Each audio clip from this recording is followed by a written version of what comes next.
राजस्थान में मैं हूं आपके साथ श्रुति श्रीवास्तव और मारो राजस्थान की शुरुआत करते हुए बताते चले कि नीट यूजी पेपर लीक को लेकर आज फिर संसद सत्र में सियासी संग्राम छिड़ सकता है।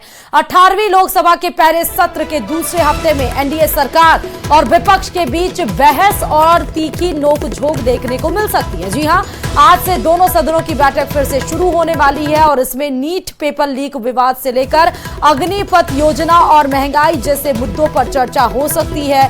ये भी बता दें कि शुक्रवार को नीट पेपर लीक पर चर्चा कराने की मांग को लेकर विपक्ष के हंगामे के चलते सदन की कार्यवाही स्थगित हो गई थी और आज फिर से 1 जुलाई को सदन की कार्यवाही चालू होगी और आज फिर से ये आसार लगाए जा रहे हैं संभवतः आज फिर संसद की जो कार्यवाही है वो हंगामे दार हो सकती है। आज फिर संसद की कार्रवाई हंगामे की भेंट चढ़ सकती है, लेकिन देखना होगा कि नीट पेपर लीक को संसद में विपक्ष की तरफ से क्या मांग की जा रही है, महंगाई को लेकर क्या उनका पक्ष है और अग्निवीर को लेकर क्या उनके सवाल दागे जा रहे हैं सत्ता पक्ष की तरफ से।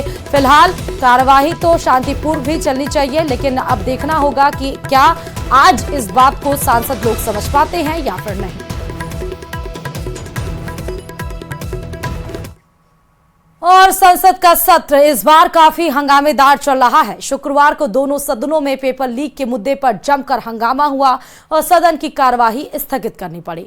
अब आज जब एक बार फिर पक्ष और विपक्ष सदन में आमने सामने होंगे तो हंगामा होना तय माना जा रहा है। और इसी पर देखिए ये रिपोर्ट।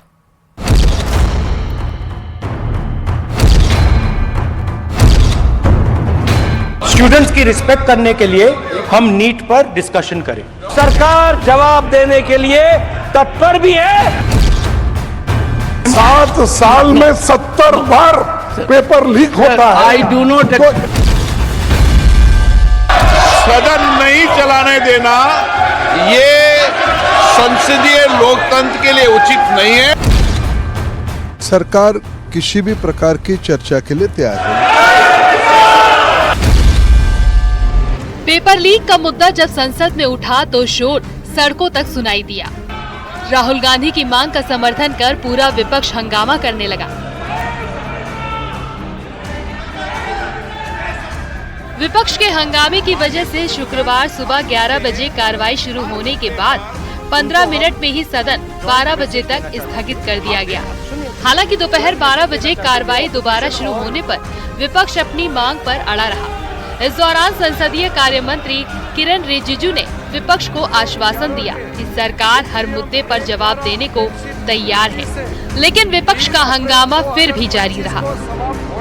राष्ट्रपति का अभिभाषण के चर्चा के प्रस्ताव के दौरान पूरा अपने बात रख सकते हैं और हम सर आपके माध्यम से मैं विपक्ष के लोगों को आश्वासन देता हूँ कि चर्चा के दौरान कोई भी मुद्दा आएगा हम जवाब के लिए तैयार हैं। लोकसभा में मचे हंगामे भले ही कार्यवाही स्थगित होने के बाद थम गए हो, लेकिन यही तस्वीर एक बार फिर सदन में दिखने वाली है जब 1 जुलाई को फिर से सदन की कार्रवाई शुरू होगी, क्योंकि नीट विवाद पर विपक्ष अडिग है।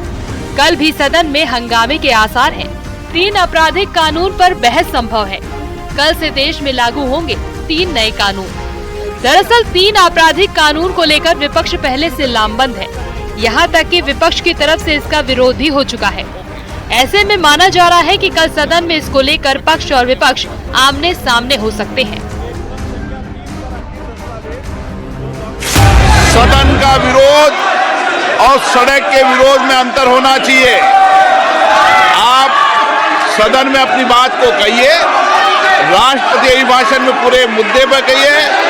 आप राष्ट्रपति अभिभाषण पर चर्चा नहीं करना चाहते, आप मुद्दों पर बात नहीं करना चाहते, नीट के मुद्दों पर राष्ट्रपति भाषण पर चर्चा नहीं करना चाहते, देश और मुद्दों पर चर्चा नहीं करना चाहते। इधर राज्यसभा में भी विपक्ष का हंगामा जारी है और कल भी कुछ ऐसी ही तस्वीर दिख सकती है, क्योंकि 2 दिन पहले पेपर लीक पर हंगामा इतना जोरदार था कि राज्यसभा में नेता प्रतिपक्ष मल्लिकार्जुन खुद वेल तक पहुँच गए।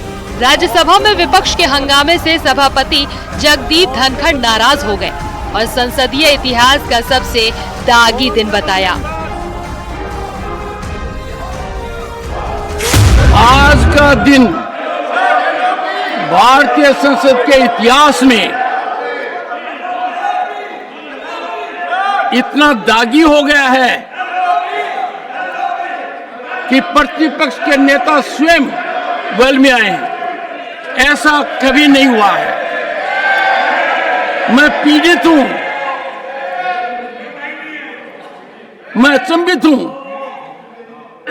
भारतीय संसदीय परंपरा इतनी गिर जाएगी कि प्रतिपक्ष के नेता वेल में आएंगे, डिप्टी लीडर वेल में आएंगे।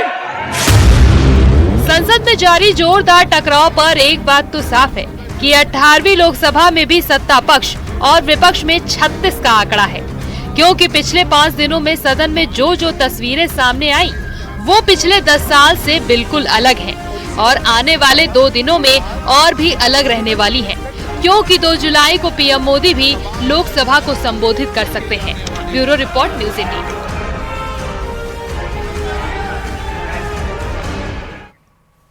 और लोकसभा में आज से राष्ट्रपति के अभिभाषण पर धन्यवाद प्रस्ताव बहस शुरू होगी। बड़ी खबर आपको बता रहे हैं। और हंगामे के चलते शुक्रवार को लोकसभा में धन्यवाद प्रस्ताव पर चर्चा शुरू नहीं हो पाई थी, क्योंकि संसद की कार्यवाही हंगामे की भेंट चढ़ गई थी। बीजेपी सांसद अनुराग ठाकुर राष्ट्रपति के अभिभाषण पर धन्यवाद प्रस्ताव पर लोकसभा में बहस की शुरुआत करेंगे और जिसके बाद पहली बार नई दिल्ली लोकसभा सीट से सांसद बनी बांसुरी स्वराज बहस करेंगी। लोकसभा ने धन्यवाद प्रस्ताव पर बहस के लिए 16 घंटे तय किए हैं, जो मंगलवार को पीएम मोदी के जवाब के साथ खत्म होगा, जबकि राज्यसभा में बहस के लिए 21 घंटे आवंटित किए गए हैं। पीएम मोदी के बुधवार को राज्यसभा में जवाब देंगे और राज्यसभा में बीजेपी सांसद सुधांशु त्रिवेदी ने शुक्रवार को चर्चा की शुरुआत की थी।